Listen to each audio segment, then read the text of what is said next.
A Ucrânia lançou um poderoso ataque contra uma base aérea militar em Adigueia. Ao mesmo tempo, explosões ecoam em Tula. Negociações nos Estados Unidos podem aproximar a paz. Mas a que preço? Zelensky está pronto para se encontrar com Putin, porém Moscou mantém sua posição. Exige a retirada do exército ucraniano do Donbás. Um vexame épico para o chefe do Kremlin.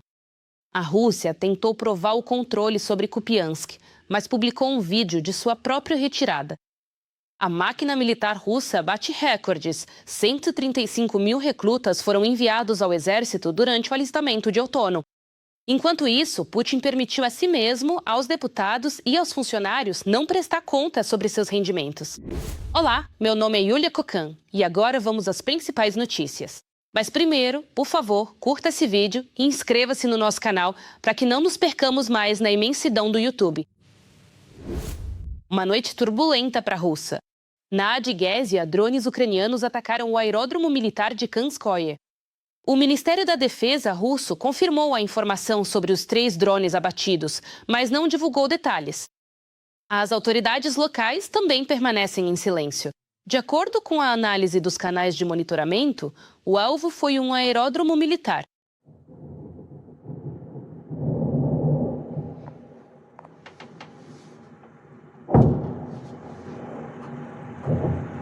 No aeródromo estão localizadas uma unidade militar e a 272ª Base de Treinamento de Aviação. Também foi barulhento em Tula. Moradores locais afirmaram ter ouvido até 14 explosões. Aqui? Aqui, na primeira casa. Ali tá o globo, ali. É aqui que eu moro.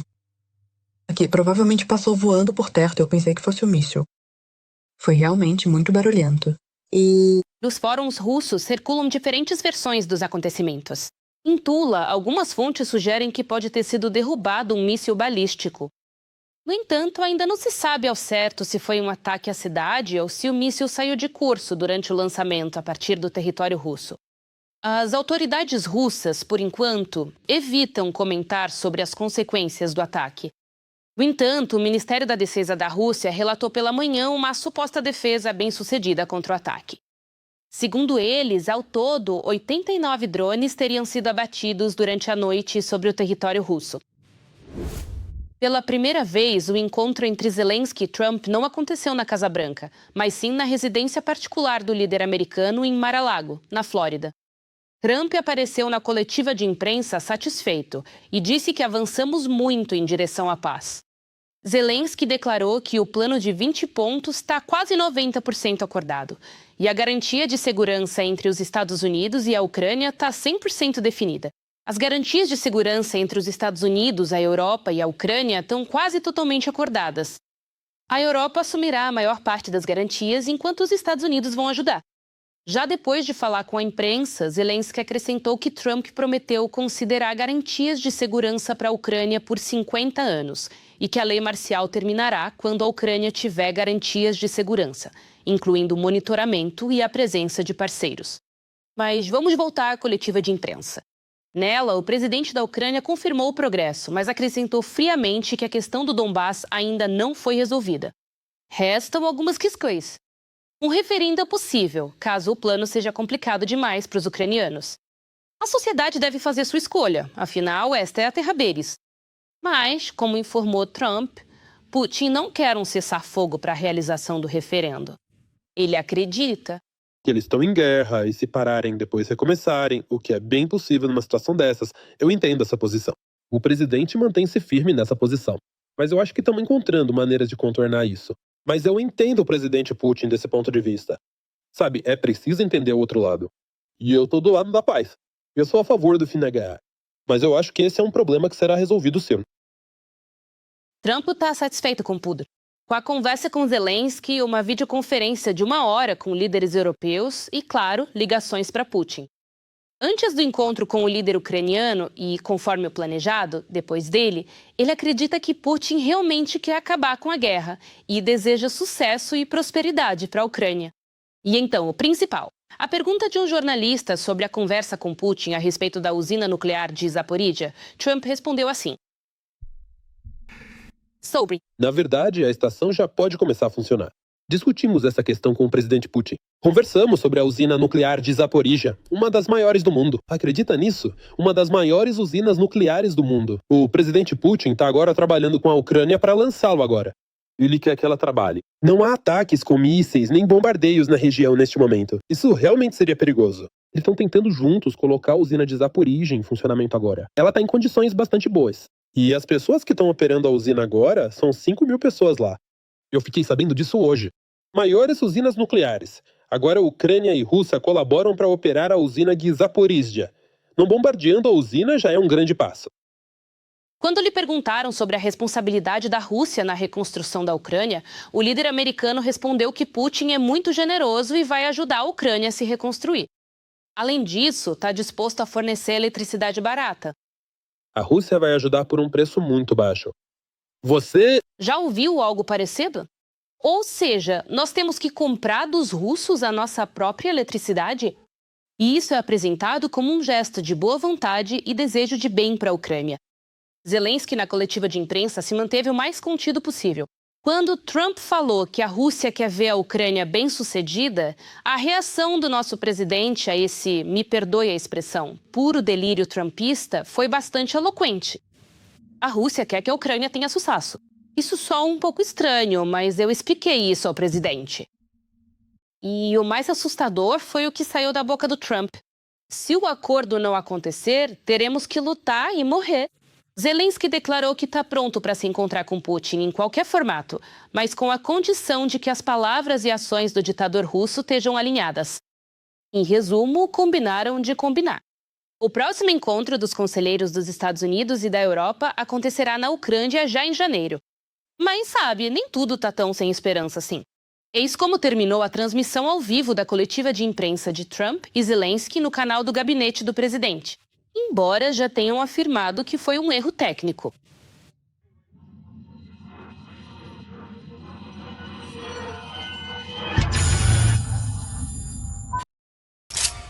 A bela e emocionante canção em língua estrangeira.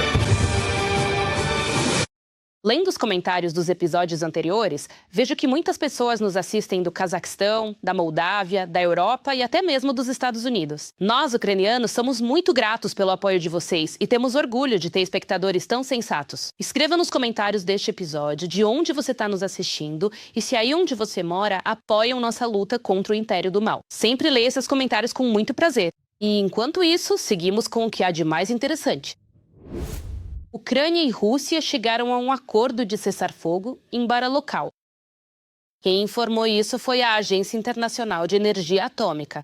No dia 28 de dezembro, o diretor-geral da agência, Rafael Grossi, anunciou a realização de reparos na linha de transmissão de energia na usina nuclear de Zaporizhia, que está sob ocupação. A equipe da AIEA está supervisionando o conserto, que deve durar alguns dias e tem como objetivo evitar um acidente nuclear em meio ao conflito militar. Além disso, o presidente Volodymyr Zelensky afirmou que o funcionamento da usina de Zaporizhia e as questões territoriais são justamente aqueles 10% que ainda não foram acordados no plano de paz de 20 pontos. Em Pokrovsk, as tropas russas, aproveitando as condições climáticas, tentam trazer novas colunas de infantaria de assalto e suprimentos. Sim, Estamos em Pokrovsk. Eu quase sempre levo uma câmera de vídeo digital comigo para registrar. e essa cena simplesmente parte o coração. No dia 27 de dezembro, os ocupantes russos executaram 2 defensores ucranianos capturados na vila de Shakovo, distrito de Pokrovsk, na região de Donetsk. A informação foi divulgada pela Promotoria Regional de Donetsk, que também publicou fotos como prova. No dia 27 de dezembro de 2025, durante o assalto às posições na vila de Shakovo, distrito de Pokrovsk, representantes do Estado agressor capturaram 2 militares das Forças Armadas da Ucrânia, que estavam cumprindo uma missão de combate em uma das posições. Os ocupantes, ameaçando com armas de fogo, forçaram um deles a se despir parcialmente e, em seguida, executaram ambos os defensores desarmados. Ao verem que os prisioneiros de guerra estavam mortos, eles também tiraram as roupas do segundo defensor, já assassinado. A situação continua complicada ao redor de Guliai-Pole, na região de Zaporizhia. Parte da cidade está sob controle dos russos, segundo informam as forças de defesa do sul. Segundo eles, os ocupantes têm uma vantagem significativa em efetivo e armamento, realizam ações de assalto e tentam introduzir grupos de consolidação. Os combatentes ucranianos realizam ações defensivas, desferem contra-ataques e conduzem operações de busca e ataque para destruir os grupos de assalto inimigos. Enquanto isso, as Forças Armadas negaram a declaração dos russos sobre o controle de parte de Konstantinovka. Como destacaram os militares do 19º Corpo de Exército, os defensores ucranianos mantêm a defesa com confiança e destroem o inimigo nas aproximações da cidade.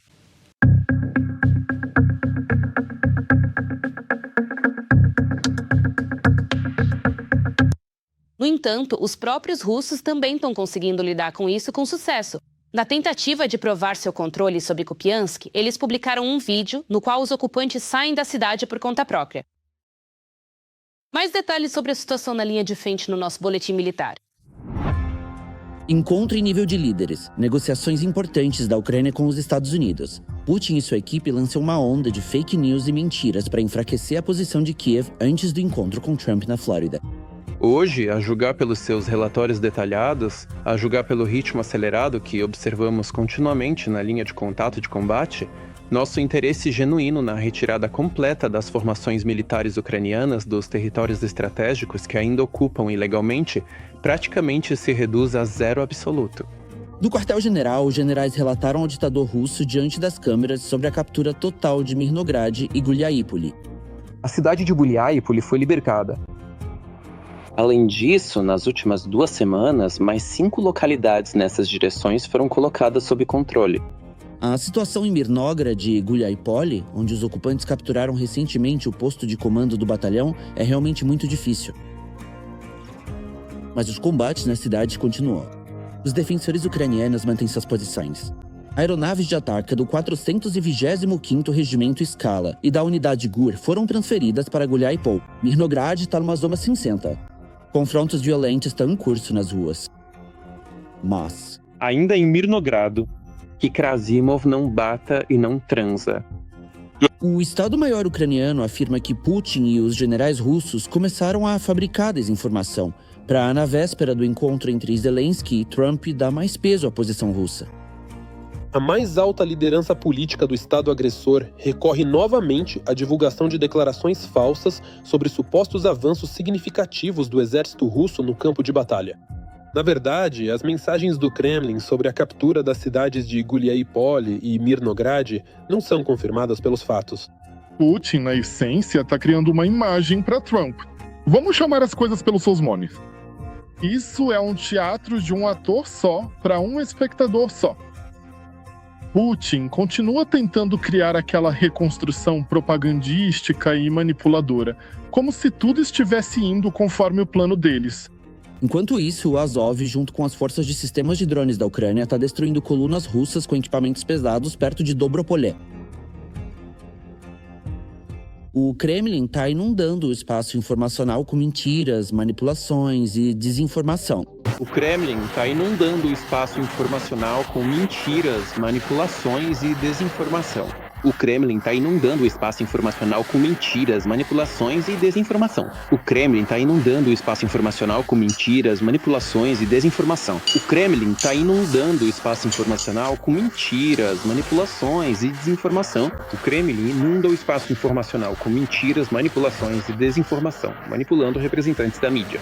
Jornalistas estrangeiros. Hoje, a direção de Kupiansk, nossos soldados que aqui conquistam resultados para a Ucrânia. Os russos falaram muito sobre Kupiansk. Nós estamos vendo. Parabenizem, rapazes. Obrigado a cada um pelas felicitações. A todos que lutam aqui. A todos que destroem os ocupantes. Hoje é muito importante alcançar resultados na linha de frente, para que a Ucrânia possa alcançar resultados na diplomacia. Anteriormente, na esperança de influenciar Donald Trump paralelamente aos contra-ataques bem-sucedidos das Forças Armadas da Ucrânia em Kupiansk, que resultaram na expulsão dos ocupantes da cidade, o ditador russo e sua equipe político-militar mentiram publicamente sobre a situação na linha de frente. A continuação da guerra é um cenário desejável para os russos? É discutível, porque a economia russa enfrenta grandes problemas sistêmicos. Eles conseguirão sustentar esse ritmo de guerra por muito tempo? Não. Só a título de comentário, Budanov disse isso em uma de suas últimas entrevistas.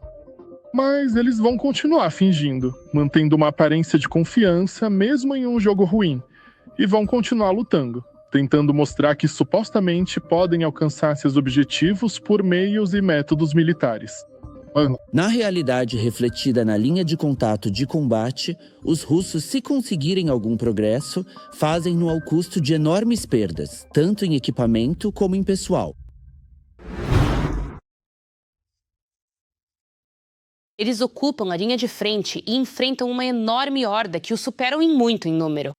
Portanto, apelo ao apoio às Forças Armadas da Ucrânia. E, se não for possível ajudar financeiramente, escreva palavras de apoio para eles nos comentários. Eu sei que eles nos assistem. Para que os combates parem, Kiev precisa retirar as Forças Armadas da Ucrânia para fora do Donbass. Foi o que declarou o porta-voz de Putin, Dmitry Peskov. Quando perguntado especificamente se isso também se aplica às regiões de Zaporizhia e Kherson, Peskov evitou responder. Lembro que o ditador da Rússia, Putin, e o presidente americano, Donald Trump, tiveram uma conversa telefônica no domingo.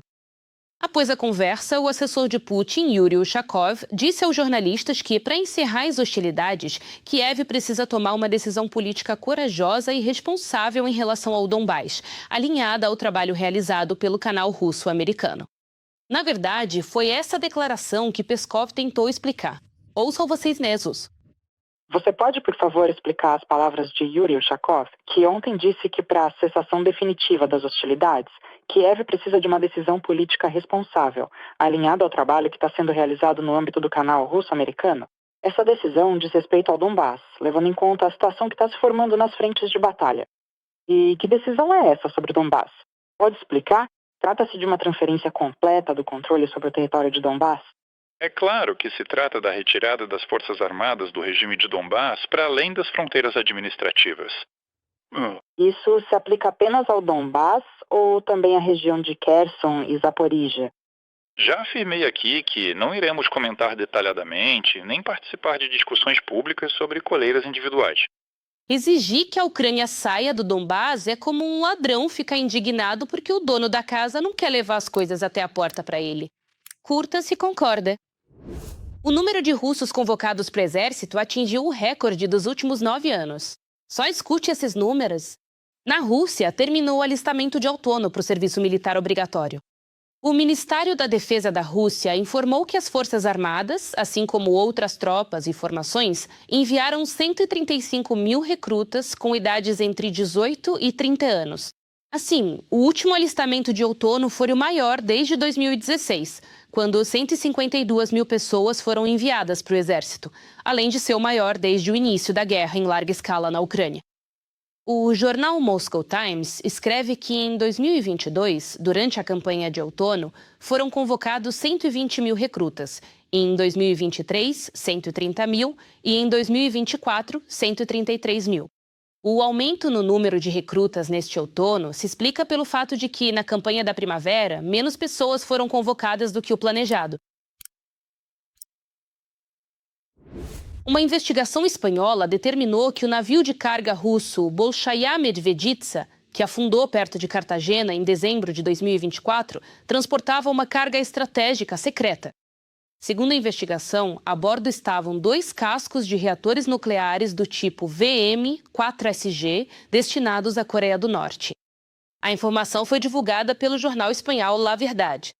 A embarcação fazia parte da chamada Frota Russa Fantasma e realizava uma viagem por uma rota típica, de São Petersburgo a Vladivostok, passando pelo Mar Mediterrâneo. Oficialmente, o capitão declarou que transportava contêineres vazios, guindastes portuários e equipamentos auxiliares. No entanto, fotos aéreas revelaram contêineres pesados não declarados na popa. Os serviços espanhóis registraram uma mudança brusca de rota e a perda de velocidade da embarcação em 22 de dezembro, e já em 23 de dezembro foi emitido um sinal de socorro a 60 milhas náuticas de Cartagena. A análise dos danos revelou um buraco no casco com deformação metálica para dentro, o que indica um impacto externo e não uma explosão interna. O tamanho do buraco não correspondia ao de um torpedo clássico, mas era compatível com o impacto de um torpedo perfurante sem uma grande ogiva. As autoridades espanholas não descartam que a intervenção possa ter tido como objetivo impedir a entrega secreta de tecnologias nucleares pelo regime de Kim Jong-un. A situação se agravou após a chegada do navio de desembarque russo Ivan Gran, que exigiu que os navios espanhóis se afastassem da área do acidente. Após o uso de foguetes sinalizadores e medidas de guerra eletrônica, a Ursa Maior desapareceu da superfície e afundou a uma profundidade de cerca de 2.500 metros. Sismógrafos registraram oscilações compatíveis com a detonação subaquática de explosivos de baixa potência no momento do naufrágio da embarcação. Posteriormente, o navio oceanográfico russo Yantar chegou à área do acidente e acredita-se que poderia estar realizando uma operação para destruir ou ocultar os restos da carga secreta. O que vocês acham dessa notícia? Escrevam suas opiniões nos comentários. Com certeza eu vou. O Cazaquistão abriu mais de 700 processos contra cidadãos que lutam ao lado da Rússia contra a Ucrânia e ainda está adotando armamentos no padrão da OTAN. E tudo isso em meio ao aprofundamento da cooperação com os Venezuela. Será que o Cazaquistão realmente rompeu a cooperação com a Rússia? Vamos continuar assistindo. O Kremlin gosta de dizer que o Cazaquistão é aliado e irmão, retaguarda tranquila, pessoas para a linha de frente, dinheiro burlando sanções e lealdade por padrão. Nomes. Temos uma relação especial com o Cazaquistão. Isso é óbvio, todo mundo entende bem. Temos uma relação de aliança, no sentido mais literal da palavra. Mas a própria Astana, na prática, se distancia da Rússia a cada dia. Senhor Presidente, valorizo muito o seu apoio constante ao desenvolvimento da cooperação multifacetada entre o Cazaquistão e os Estados Unidos. E acredito firmemente que o senhor Presidente, grande líder, estadista, enviado dos céus, para devolver o bom senso e as tradições que todos nós compartilhamos e valorizamos. Dá um passo simbólico, condenando seus cidadãos por lutarem ao lado da Rússia contra a Ucrânia. As autoridades do Cazaquistão perseguem em massa os participantes da guerra na Ucrânia. Em 2025, as forças de segurança locais abriram um número recorde de 700 processos contra aqueles que se alistaram nas formações militares russas. Para os tribunais, nesses casos, tanto faz. Onde o acusado seja. Eles dão sentenças iguais tanto para os combatentes do Grupo Wagner quanto para aqueles que assinaram um contrato com o Ministério da Defesa. Todos eles, do ponto de vista do Código Penal do Cazaquistão, tinham a intenção criminosa de participar da guerra. O Cazaquistão já não apoiava muitas aventuras militares do Kremlin antes, mas isso foi um golpe no estômago para Putin. Embora para Astana essa decisão seja lógica e necessária. Essa política bastante sensata e prudente das autoridades cazaques, em uma análise bem simples e direta, eles entendem perfeitamente e com clareza que o Cazaquistão pode ser um dos próximos e potenciais alvos de Putin. Por isso, é necessário hoje estruturar ao máximo a sua defesa e soberania. Eu nem diria uma campanha de agitação, mas é importante que os cidadãos entendam perfeitamente o que está acontecendo hoje na Ucrânia, que esta é uma guerra imperialista conduzida pela Rússia com o objetivo de revisar as fronteiras atuais. E, consequentemente, qualquer outro país pós-soviético, e não só os países pós-soviéticos, podem acabar se tornando alvo de Putin. E por isso, claro, é importante fazer um trabalho de esclarecimento com os próprios cidadãos.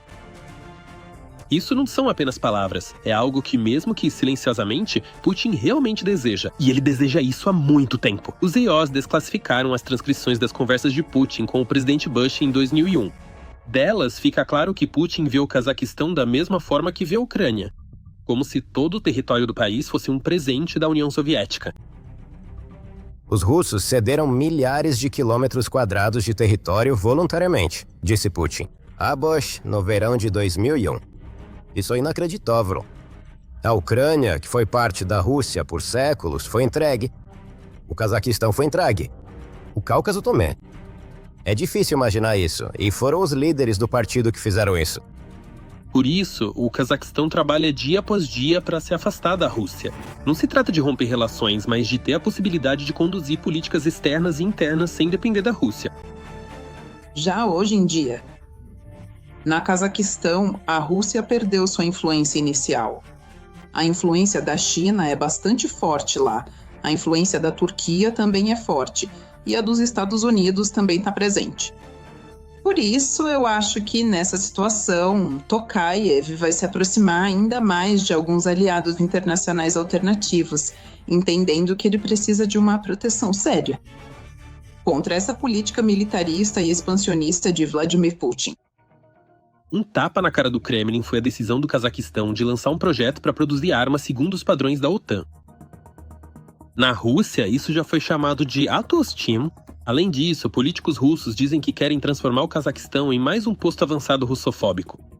Imediatamente surge a pergunta: por que a OTAN está tão interessada justamente no Cazaquistão? Talvez porque ele faz fronteira com a Rússia. E desse país pode se criar mais um posto avançado russofóbico.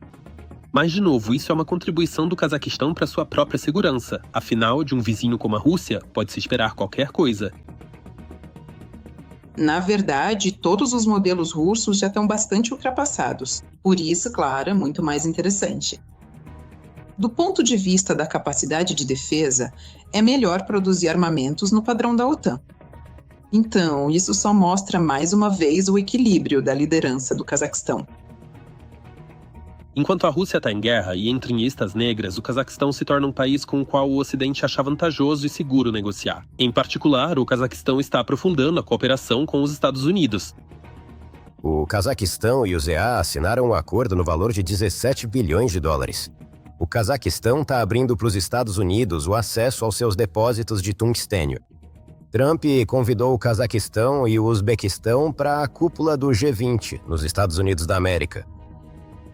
Mas, obviamente, não se trata apenas de recursos. Após a visita do presidente cazaque, Kassym-Joseph Tokayev, aos Estados Unidos, especialistas começaram a discutir ativamente a posição do Cazaquistão na órbita de Trump. Depois da mesma visita de Tokayev a Washington, a Rússia também começou a rodeá-lo por todos os lados, provavelmente sentindo que o aliado estava escapando. Até mesmo o propagandista de língua afiada Solovyov diminuiu o tom habitual e reagiu com calma ao desenvolvimento das relações entre o Cazaquistão e o ZA. As fronteiras mais extensas da Federação Russa são justamente com o Cazaquistão. Agora, muitos dizem, pois é, a liderança do Cazaquistão esteve nos Estados Unidos. Esteve. Conversaram com Brandt? Conversaram. E o que vocês querem? O Cazaquistão tem tarefas econômicas e políticas bem concretas. O Cazaquistão está numa situação muito complicada. Uma posição geográfica ao lado da gigantesca Rússia e da gigantesca China. Claro, em primeiro lugar, a liderança do Cazaquistão está interessada nos interesses do seu próprio povo e do seu país. Com faixas de boas-vindas por todo Moscou. Semanas depois, Putin já recebia assim também.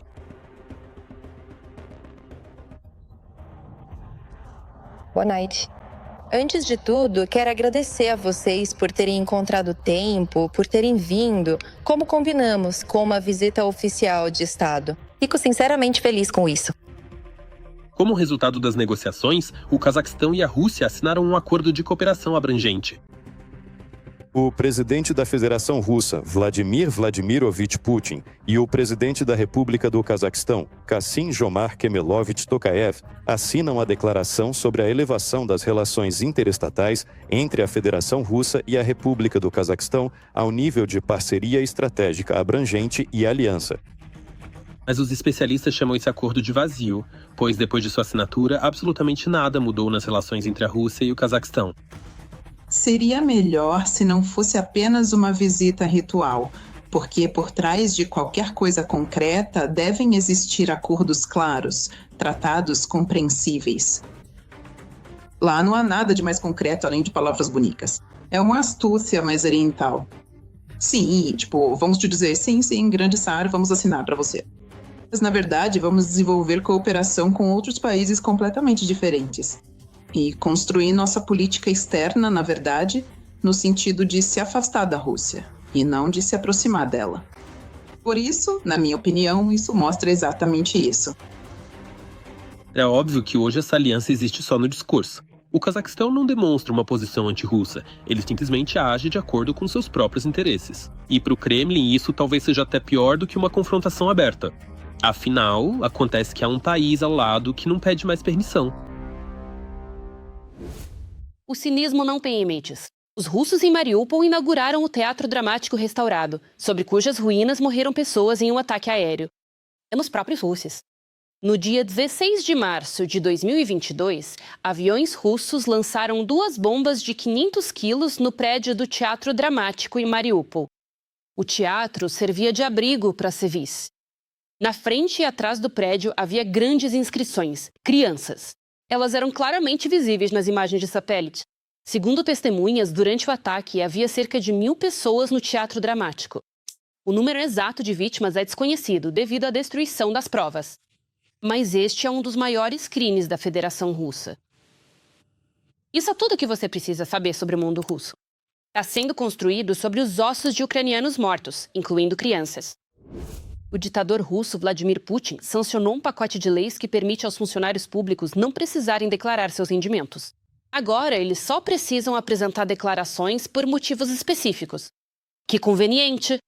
A mídia russa relata que o Kremlin adiou simultaneamente o prazo para a integração de Donbass e da chamada Novorossia ao sistema educacional russo, por mais 2 anos, até 1º de janeiro de 2028. Agora, os serviços de habitação e utilidade pública estão sendo obrigados a usar o mensageiro Max. Os moradores só poderão se comunicar por lá, exceto em Moscou. Interessante. Quando será que vão aprovar uma lei dizendo que só se pode respirar ar com horário marcado e permissão do Putin? Apartamento de 100 milhões, marido secreto e salário pago pelo Kiselyov. A vida secreta é simples, sim, mas não é fácil. Autoridades de Maria Zakharova. O que está escondendo o porta-voz do Ministério das Relações Exteriores da Rússia? Vamos ver.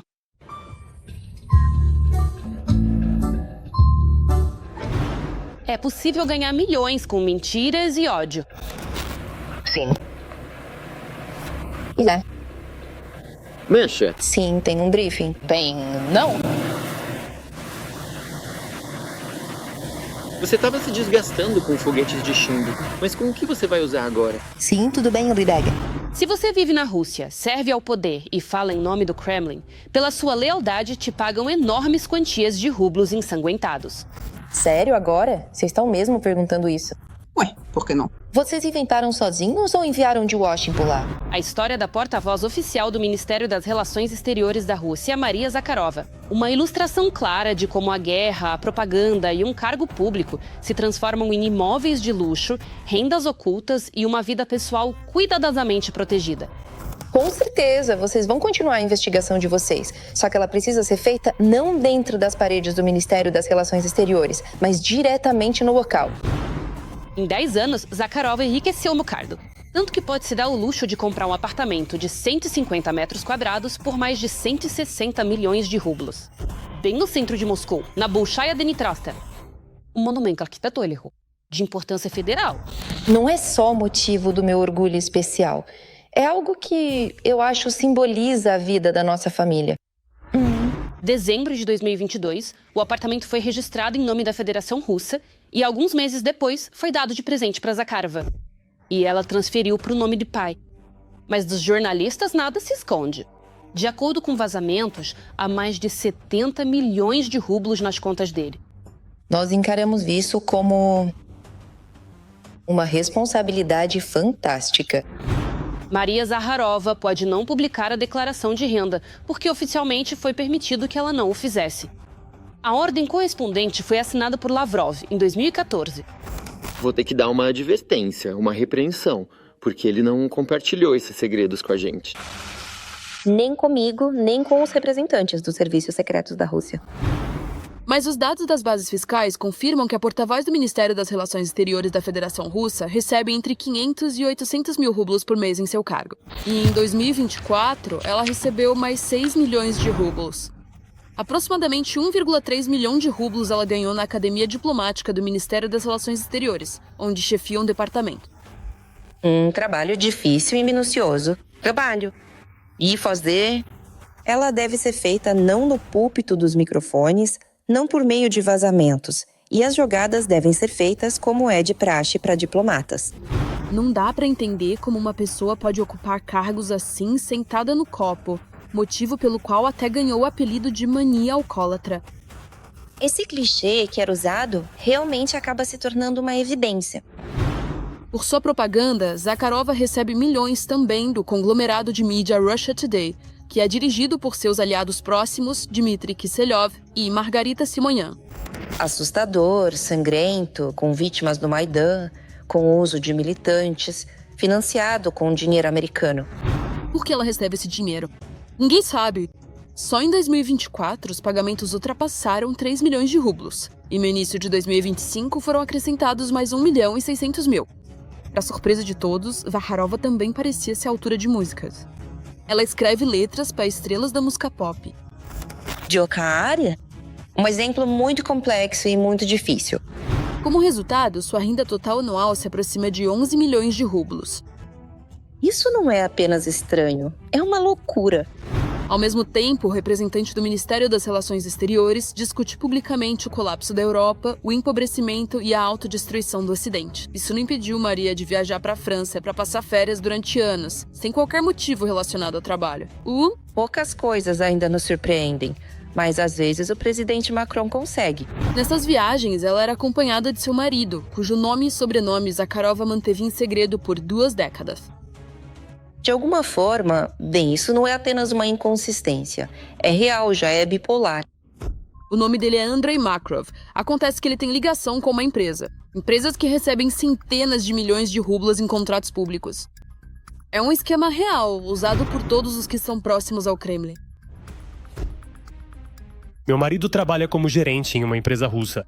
Ele é engenheiro de formação. Ele só não é uma pessoa pública. Nós não estamos nos escondendo. Mas essa não é a história dele. A gente vive a nossa vida. Ele trabalha com a Rosnedra, a Lukoil e outros gigantes russos. Isso não é uma sanção, é simplesmente uma caça às bruxas. Na verdade, as bruxas nem são de verdade, nem inventadas. São literalmente escolhidas a dedo. Só no último ano, a empresa recebeu quase 400 milhões de rublos em contratos públicos sem concorrência.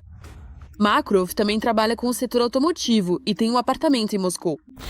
Mais um exemplo desse tipo de malabarismo verbal, que claramente beira o absurdo. Zakharova foi sancionada pelos Estados Unidos e pela Europa por falar demais e colaborar com o regime ditatorial. A gente vai comentar tudo isso em detalhes, com todas as suas importantes consequências, como sempre fazemos, de forma completa. E faremos isso quando ficar claro que tipo de restrições existem. Comprei essa solução. As sanções não se aplicam ao marido dela. Talvez porque no Ocidente simplesmente não saibam de quem ele é marido. Não foi possível dividir o borscht. Bem, você não pode. Tinha que pertencer a apenas uma pessoa. Apenas para uma pessoa, para um povo, para uma nacionalidade. Mashka Zakharova é uma pessoa que não tem absolutamente nenhuma moral. Ela mente descaradamente do púlpito, inventa e comenta fake news. E ainda esconde a própria família. Tudo isso para controlar os fluxos de dinheiro do Estado. A tragédia do povo ucraniano é que eles querem muito ter um presidente como Putin. Mas eles sempre acabam com aqueles que o Ocidente lhes impõe. Para pessoas assim, a guerra não é uma tragédia nem uma catástrofe. É um momento em que realmente dá para enriquecer com mentiras e ódio.